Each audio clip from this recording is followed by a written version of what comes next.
Սիրելիներ, Տեր Արամի կարգապահական հանձնախմբում քննված հարցը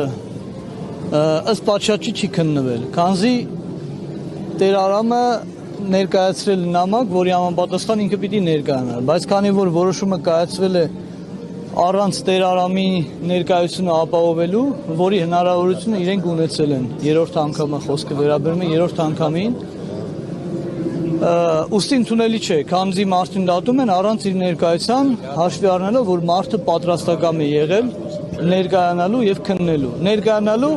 լրագրողների եւ իրավաբանի հետ միասին։ Ես չեմ գտնում որևէ մի պատճառ,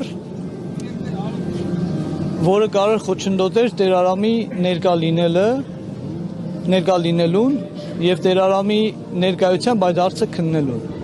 Ուստի անվավեր է համարվում որոշումը կարգապահական հանձնախմբի։ Շատ լավ, հիմա բայց կարգալույց եղած հոգեվորական մայրը աթոռ ամեն դեպքում արել է կարգալույց։ Կարող է պատարակ։ Հիմա տեսեք, դուք իմ ասածին հակասող բան եք ասում։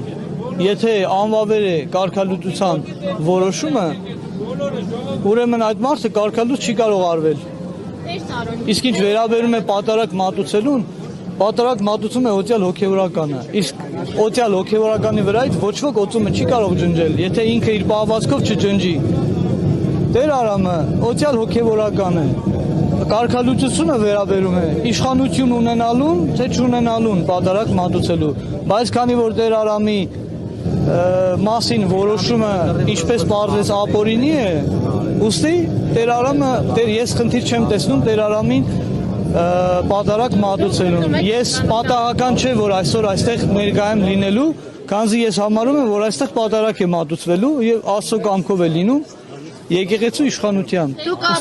Ուստի ներկայ եմ։ Վեհապարը պետք է հեռանա։ Որ կարգալույցը չի կարող կարգալույց անել հոգեվորականին։ Ձեզ ով է օծել։ Դա ինչի վերաբերում։ Ես արդեն նշեցի, ինձ օծել է Հայգազում Սրբազանը։ Դուք կարծում եք իշխանության պես որ վեհապարը պետք է հեռանա, գործընթացը։ Տեսեք, ես կարծում եմ ինձպես։ Իմ բոլոր կարծիքները ինձպես են։ Կարող են մեր եւ իշխանության շահերը համընկնել, բայց դա չի նշանակում, որ մենք պիտի մտածենք ինչ-որ մեկի պես։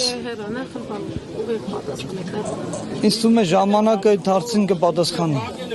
Փաշինյանը հայտարարեց, որ այս պատարակը մեկնարկն է։ Ժամանակը եկել չի։ Ես ինչ ասեմ, Նիկոլ Փաշինյանն է ասել իրեն հարցրեք։ Ձեր կարծիքն եմ հարցնում։ Ժամանակի Ժամանակի մասին ոչ ոք չգիտի, միայն հայրը, որ երկնքում է։